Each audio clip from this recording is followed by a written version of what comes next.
विस्तार से जानते हैं। बात करेंगे छत्तीसगढ़ में कोरोना का संक्रमण नए रिकॉर्ड बना रहा है। मार्च के तीसरे और चौथे सप्ताह में संक्रमण दर में आई तेजी थमने का नाम नहीं ले रही है।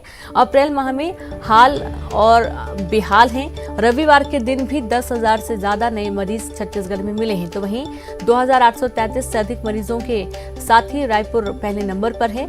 और वहीं दुर्ग जिले में संक्रमण कम होने का नाम नहीं ले रहा है। 24 घंटे में दुर्ग जिले में लॉकडाउन के 5वां दिन होने के बाद भी 1,650 नए मरीज मिले हैं।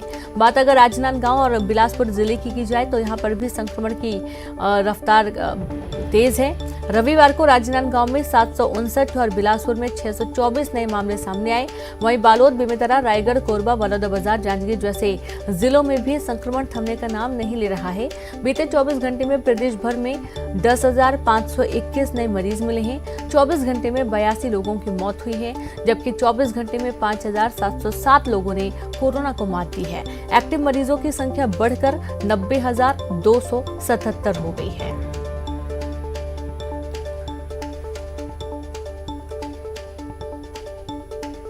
तो छत्तीसगढ़ में जो एक्टिव मरीजों की संख्या है वो 90,277, और जिस तरीके से 10,000 के पार रोज नए मामले सामने आ रहे हैं, उससे ये भी समझा जा सकता है कि ये मामले जल्द ही 1 लाख तक भी पहुंच सकते हैं। यदि अभी भी कड़ाई नहीं की जाएगी तो जाहिर सी बात है कि 1 लाख पहुंचने में भी इसको कम वक्त नहीं लगेगा। रोज 10,000 के पार नए मामले इन दिनों सामने आ रहे हैं।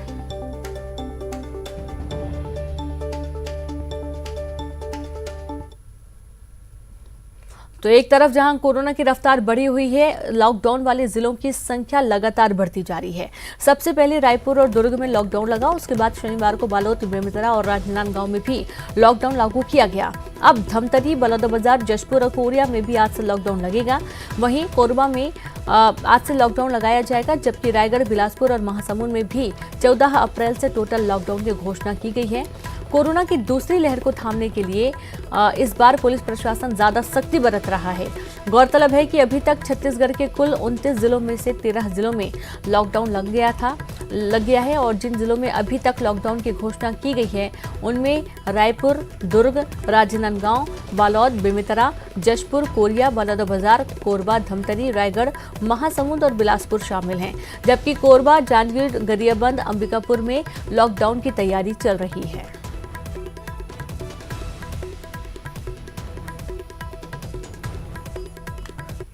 तो रायपुर में कोरोना से बिगड़े हालात, अस्पताल से आई झकझोर देने वाली तस्वीर, जहां रायपुर मेडिकल अस्पताल की तस्वीरें, कुर्सी पर बैठाकर लगाया गया ऑक्सीजन, गंभीर मरीजों को बरामदे में बिठाया गया, बुजुर्ग मरीजों का हाल बेहाल है। अब आप ये देखिए कि अस्पतालों में जगह नहीं है, बेड नहीं है, और इसके चलते जो मरीज पहुंच रहे हैं उन्हें कुर्सी में बैठाकर ही ऑक्सीजन लगाया जा रहा है। यहाँ तक कि कई जो बुजुर्ग मरीज हैं वो काफी परेशान हो रहे हैं। इलाज के लिए अस्पताल तो लेकर जाया जा रहा है, लेकिन वहां पर उनका इलाज ही नहीं हो पा रहा है, और यदि इलाज किया भी जा रहा है तो बहुत ही टूटी फूटी व्यवस्थाओं के बीच में किया जा रहा है। बिस्तरों की बढ़ाने की बात सामने आई थी, ऑक्सीजन सप्लाई बढ़ाने की बात सामने आई थी, तमाम व्यवस्थाएं की भी गई हैं, बिस्तर बढ़ाई भी गई हैं, लेकिन उसके बावजूद जो कोरोना के नए मामले सामने आ रहे हैं उसके सामने जो इंतजाम है वो नाकाफी साबित हुए हैं। तस्वीरें देखकर साफ तौर पर पता लग सकता है कि जब मरीज पहुंचा, उसकी हालत खराब हुई तो उसको कुर्सी पर बैठा कर ही ऑक्सीजन लगा दिया गया। ज्यादा जानकारी के साथ संवाददाता अवधेश जुड़ गए। अवधेश, हालात इतने खराब हो चुके हैं अस्पतालों के कि जो मरीज पहुंच रहे हैं अब उन्हें कुर्सी पर बैठाकर ही ऑक्सीजन लगाई जा रही है। ऐसे कैसे होगा इलाज? देखिए, ये तस्वीरें वीनू झकझोर देने वाली है कि राजधानी रायपुर के सबसे बड़े सरकारी अस्पताल, और न केवल राजधानी रायपुर बल्कि छत्तीसगढ़ का सबसे बड़ा अस्पताल जो अम्बेडकर अस्पताल मेडिकल कॉलेज रायपुर को माना जाता है, वहां की ये तस्वीरें हैं कि किस तरह से मरीज को व्हील चेयर में बरामदे में बैठा दिया गया है, बेंच पे बैठा दिया गया है, स्ट्रेचर पे मरीज लेटे हुए हैं और उसी स्थिति में ऑक्सीजन लगा हुआ है। ये तस्वीर निश्चित तौर पे स्वास्थ्य व्यवस्थाओं के तमाम दावों की पोल खोलने के लिए काफी है कि किस तरह से कागजों में दावे किए जा रहे हैं और हकीकत में जो स्थिति है कितनी दयनीय हो चुकी है कि अस्पताल में बेड नहीं है, मरीजों को लौटाया जा रहा है। मरीज अम्बेडकर अस्पताल के द्वार पे घंटों भर खड़े रहने के बाद भी उन्हें यह कहा दिया जाता है कि यहाँ पे बेड नहीं है, दूसरे किसी सेंटर पे ले जाए, दूसरे सेंटर का भी वही हाल है। तो स्थिति निश्चित तौर पे बेहद ही खराब हो चली है। राजधानी रायपुर सहित प्रदेश भर में जो स्थिति बनी हुई है, जिस तरह से 90,000 से अधिक जो तकरीबन जो पॉजिटिव एक्टिव मरीज है, ये तमाम संख्या इस ओर इशारा कर रही है कि अगर यही हालात रहे तो आने वाले समय में क्या होगा। इस सवाल का जवाब देने के लिए फिलहाल कोई है नहीं, लेकिन ये तस्वीर निश्चित तौर पे भीतर तक झकझोरती है कि इस तरह से संक्रमण के बीच जो व्यवस्थाओं का जो आलम है वो कितना बदतर है कि लोग व्हील चेयर पे बाहर खुले आसमान के नीचे बैठ के ही ऑक्सीजन लगाने के लिए मजबूर है। ना कोई वहां देखने वाला, ना डॉक्टर की टीम और न ही कोई अटेंडर है। तो ये स्थिति तो फिलहाल राजधानी रायपुर के सबसे बड़े शासकीय अस्पताल की बनी हुई है। रीनू जी बिल्कुल अवधेश, वो कहते हैं ना कि मरता क्या ना करता, और वही हालात यहाँ पर नजर आ रहे हैं कि जब जान पर बनाई है तो किसी भी तरीके से इलाज यदि करवाना है तो करवा रहे हैं, लेकिन जब कहा जा रहा है कि घरों के अंदर रहें, आप बेवजह बाहर ना निकलें, और तो उसमें शिकायत की जाती है। जहां चुनावी माहौल है वहां से बराबरी की जाती है कि वहां पर तो लॉकडाउन नहीं किया गया है, वहां पर तो इतनी सख्ती नहीं की जा रही है, हम क्यों। अब इन तस्वीरों के बाद से जनता को समझना चाहिए कि आखिरकार जो भी कुछ हो रहा है उनके ही लिए हो रहा है, उनके फायदे के लिए हो रहा है, ताकि वो सुरक्षित रहें। बिल्कुल आपने सही कहा। देखिए, जो तस्वीरें हैं ये तस्वीर बताने के लिए काफी है कि सरकारी व्यवस्थाएं किस तरह गर्त में पहुंच चुकी है। अगर आज भी लोग खुद से सचेत नहीं हुए, आज भी लोग अगर सरकारी तंत्र के भरोसे ही खुद को छोड़ देंगे तो निश्चित तौर पे तस्वीरें इससे भी ज्यादा भयावह करने वाली निकल के आएगी। आज कम से कम ये तो है कि बरामदे में बैठा के मरीज को ऑक्सीजन लगाया जा रहा है, लेकिन अगर यही स्थिति 15 दिनों तक और रही रीनू, तो ये जो विशेषज्ञ बताते हैं कि ऑक्सीजन के अस्पताल में पैर रखने की जगह नहीं होगी।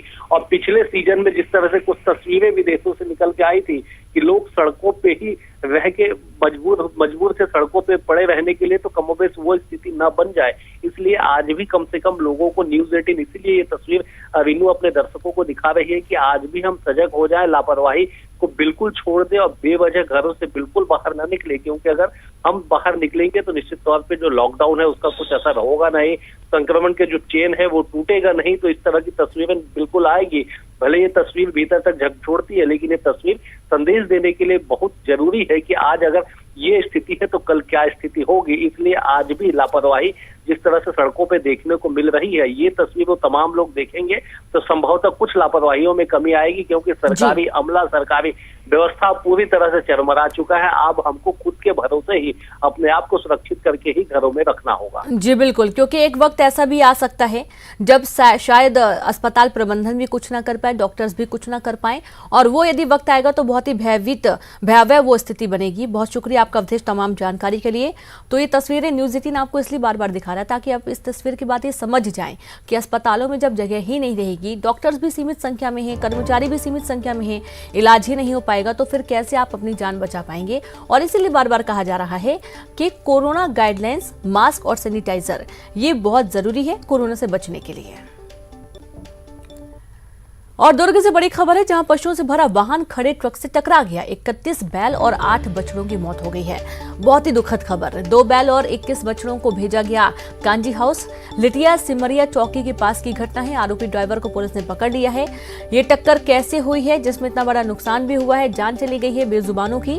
दुर्ग से बड़ी खबर है, पशुओं से भरा वाहन खड़े ट्रक से टकरा गया, यानी कि वाहन चालक की ही गलती है, क्योंकि ट्रक तो खड़ा था और वो उससे जाकर टकरा गया। और इस टक्कर में 31 बैल, 8 बछड़ों की मौत हो गई है। अब सवाल ये भी उठता है कि आखिरकार एक ट्रक में इतने सारे जानवर कैसे लेकर जा रहा था ड्राइवर।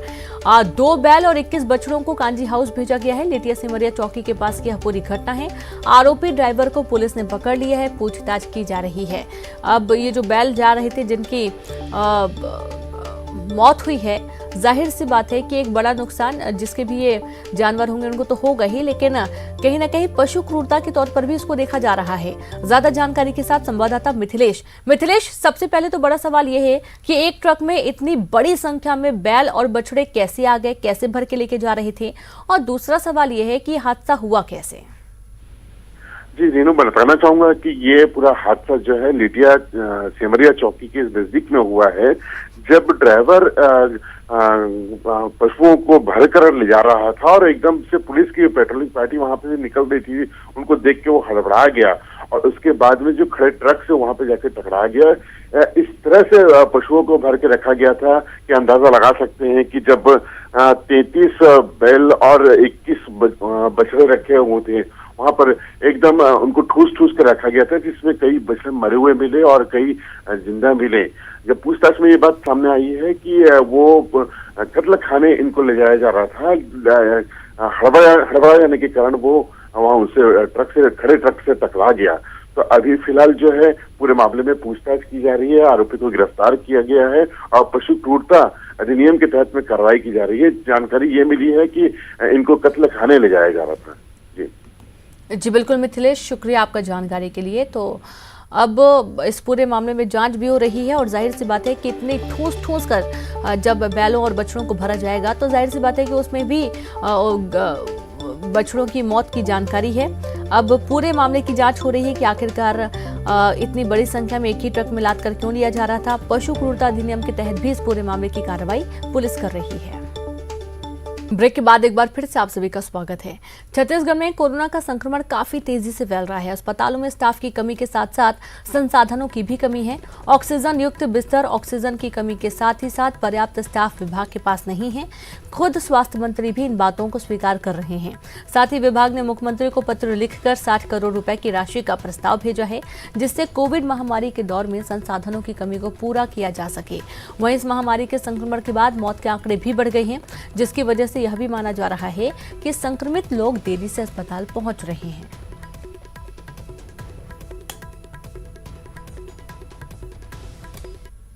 पहुंचा सकते हैं कि समय से जल्दी आए। 31%, 41% ऐसे लोग हैं जो इन कारणों से मृत हो जा रहे हैं, समय से पहले मृत हो जा रहे हैं। 1000 आईसीयू के बिस्तर ये समय है कि हम छत्तीसगढ़ में लगा सकते हैं। सेस फंड भी हमारे पास उपलब्ध है। इंफ्रास्ट्रक्चर 60 करोड़ रुपया मानव संसाधन के लिए आईसीयू के लिए लगेगा, वो भी निवेदन किया है कि अगर हम दे दें। और स्टाफ जो कम है पहले भी मेडिकल कॉलेजेस में, मेडिकल अस्पतालों में, ये जब अस्पताल बने थे 600 बिस्तर के लिए बने थे। आज 1200-1250 पेशेंट यहाँ हैं और 600 बिस्तर के हिसाब से भी जितना स्टाफ होना चाहिए वो नहीं। और अगली खबर, जहां छत्तीसगढ़ में कोरोना की वजह से हो रही मौत को लेकर बीजेपी सांसद सुनील सोनी ने प्रदेश सरकार पर हमला बोला है। बीजेपी सांसद ने कहा है कि जांच में देरी की वजह से संक्रमितों की मौत हो रही है। सुनील सोनी ने कोरोना से निपटने में प्रदेश सरकार को पूरी तरह फेल बताया है।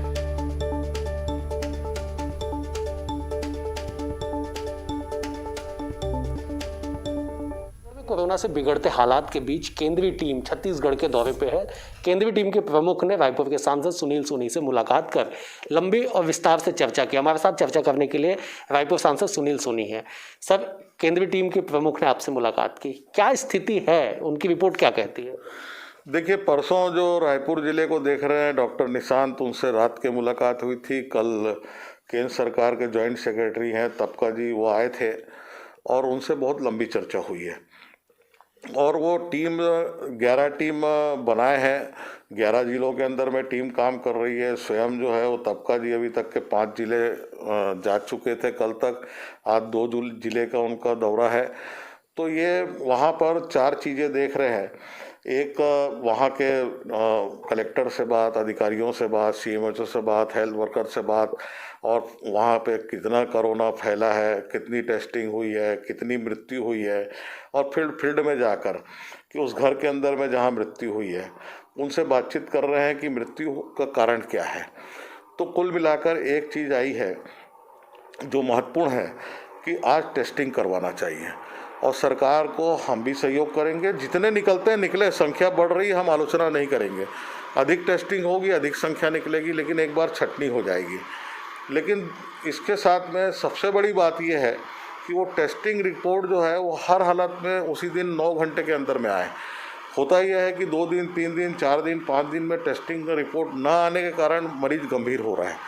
ये जो है केंद्रीय टीम का एक सबसे महत्वपूर्ण जो उसको पकड़ा है कि रिपोर्ट अगर जल्दी मिलेगी, इलाज होगा तो लोग स्वस्थ हो जाएंगे। और सभी लोगों से भी मेरा आग्रह है इस बात का कि घबराएं मत, टेस्टिंग करवाएं। आप जितना लेट करेंगे उतना आपको नुकसान होना है। अस्पताल नहीं मिलना है, ऑक्सीजन नहीं मिलना है, वेंटिलेटर ख़त्म हो गए हैं, तो हम इस दिशा में बढ़े क्यों। और साथ में एक वैक्सीन का अभियान चलाना चाहिए कि हम अधिक से अधिक लोगों को, कितने लोगों को वैक्सीन लगा सकते हैं, इस ओर बढ़ना चाहिए। मतलब ये है कि जो स्थितियां बिगड़ रही है उसे पे अभी भी काबू पाया जा सकता है, बशर्ते ईमानदारी से धरातल पे और लगन के साथ काम किया जाए, तब जाके स्थिति भयावह होने से बच सकती है। बहरहाल देखना होगा कि छत्तीसगढ़ में कोरोना संक्रमण की इस तेजी पे कहां और कब जाके लगाम लग पाती है। न्यूज़ 18 के लिए अवधेश मिश्रा, रायपुर। छत्तीसगढ़ में बढ़ते कोरोना मामलों के बीच में सीएम भूपेश बघेल ने इस मुद्दे पर चर्चा की। सीएम ने चिकित्सा विशेषज्ञों से बढ़ते संक्रमण को रोकने के उपायों पर विस्तार से बातचीत की। बैठक में रायपुर, बिलासपुर और दुर्ग जिले के चिकित्सा विशेषज्ञों से बातचीत की और इस मौके पर वीडियो कॉन्फ्रेंसिंग के जरिए स्वास्थ्य मंत्री टीएस सिंहदेव शामिल हुए और इसके अलावा मुख्य सचिव अमिताभ जैन समेत सूबे के तमाम आला अधिकारी भी बैठक में शामिल हुए।